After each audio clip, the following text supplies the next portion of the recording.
way, that's a terrible idea. No, it's a great idea. He got 10 million views just by throwing a block of dry ice into the water. I don't care how many views he got. Trust me, this is going to be a viral video.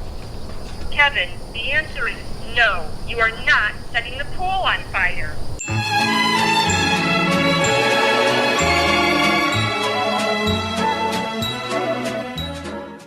So the plan is to set my pool on fire with diethyl ether and hopefully put it out with 2.5 gallons of liquid nitrogen. Diethyl ether is crazy flammable and notorious for blowing up chemistry labs. We all know that fire needs oxygen to burn, and these 10 liters of liquid nitrogen will turn into 10,000 liters of nitrogen gas. So hopefully that'll be enough to smother the fire and put it out. Hopefully.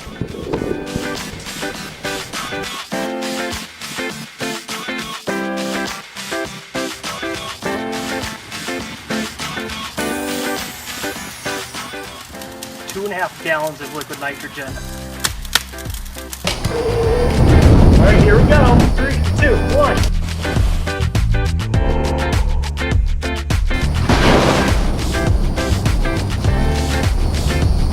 Oh, come on. Yes, it worked. Woo, do you see that? That is so cool. Now, I've got to admit, I had my doubts against this experiment, but it turns out it worked better than I expected. The flames put up a pretty good fight, but in the end, the liquid nitrogen won, and it made a pretty cool tornado. And you can see on the thermal camera that the liquid nitrogen put out the flames and cooled the whole place down. Whoa! Look at this. It's out in the yard. This is so cool. Look at that.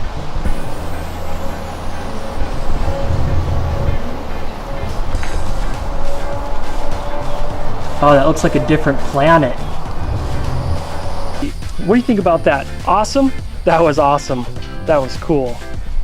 The reason this works so well is because liquid nitrogen floats on top of water and it hangs around for a while and it creates a blanketing layer of nitrogen gas which keeps the oxygen away from the fire.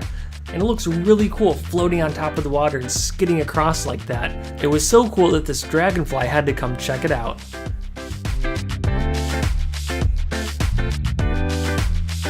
Alright, so I also got about 15 pounds of dry ice, so we'll try throwing that in the pool also.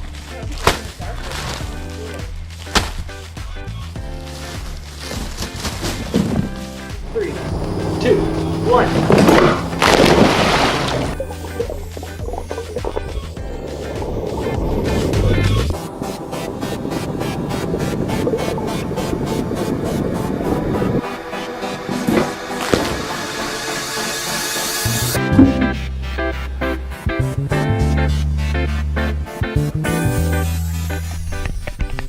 I put my camera underwater at the perfect time because there was a little tornado underwater that picked up my GoPro camera and tossed it around. I think a bunch of small pieces of dry ice clumped together and somehow made an underwater tornado. It was pretty cool. It just tossed around my GoPro and no damage was really done. It just sat there at the bottom of the pool, recording the dry ice bubbling away.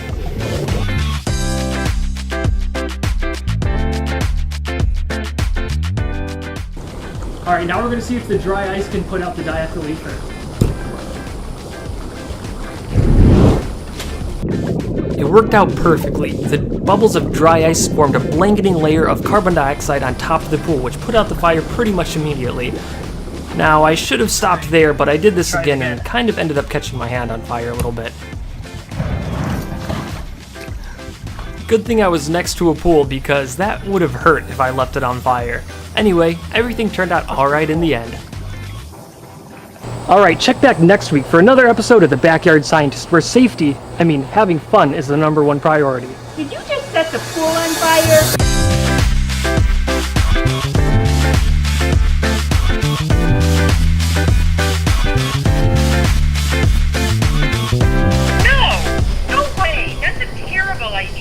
No, it's not. He got 10 million views just by chucking a drop of... Hey,